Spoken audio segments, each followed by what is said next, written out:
Another movie review for you. This is the 1961 movie Splendour in the Grass.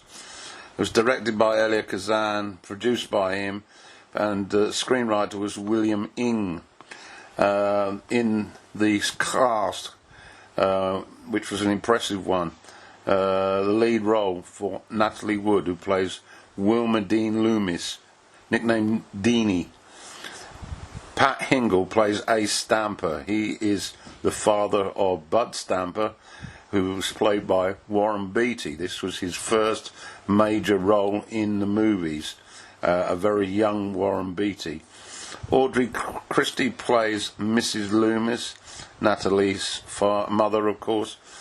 Barbara Loden plays Ginny Stamper, Bud's sister, and Zora Lamper plays Angelina, and we have other family members. Joanna Roos plays Ace's wife, and Dell Loomis, played by Fred Stewart. Anyway, what do we have here? Well, the movie is set in the late 20s in Kansas. It focuses on the romantic adolescent relationship that develops between Deanie and Bud. They are all over each other, they are smitten with each other, and of course Bud is dying to sow his oats with Deanie. However, Deanie comes from a middle-class family. Her mother is very, very moral and describes girls in a negative way if they are prepared to do those sort of things. This, of course, is a moral lecture about nice girls don't have feelings of desire or sex. And Deanie struggles with this view alongside her desire to be with Bud, to satisfy Bud, and to also satisfy her own feelings. So this relationship is the focus of the movie throughout.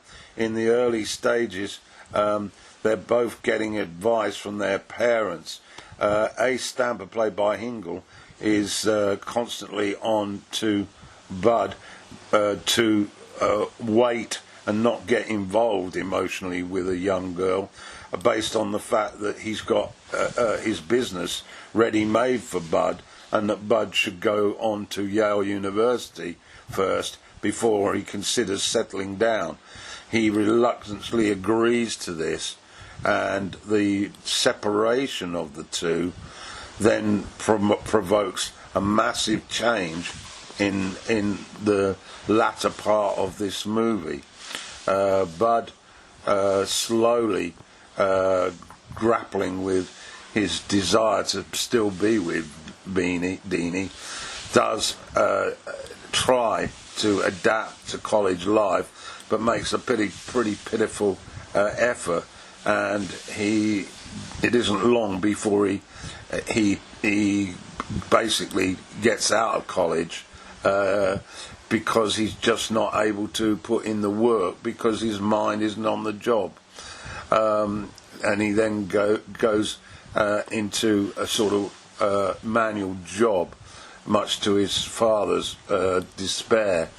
On the other hand, Deanie completely falls apart and ends up getting sectioned and stays in a psychiatric facility for 5 years, and she develops a sort of male friendship there that's platonic, but she is still also struggling with that love that she has for Bud. The stay in the hospital eventually comes to an end, and she feels now ready to return to the community, but she still holds out an inkling to check out what's been happening in Bud's life, and with reuniting with some of her friends, she then, with trepidation, tracks down where he's living, and unbeknown to her, he has moved on in his life, has married a sort of, I think, a Mexican girl, and they have a child. And the movie then comes to a typical conclusion. Just one point, the Academy Awards, for example, it won for Best Writing, Story and Screenplay, and Natalie Wood was nominated for Best Actress in a leading role. She also was a nomination at the Golden Globes, as was Beatty, for Best Actor, and the movie was nominated for the drama section. And at the BAFTAs in London, equally, it got an award, a nominee award for Natalie Wood. Her performance is 5-star.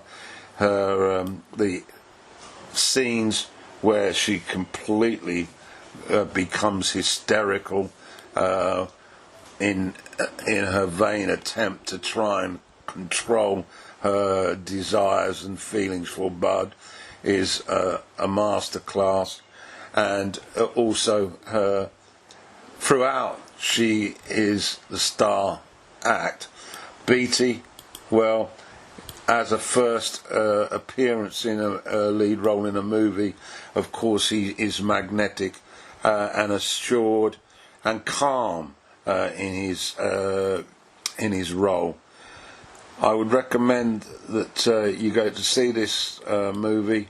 Wood, of course, was in Rebel Without a Cause, and also The Searchers.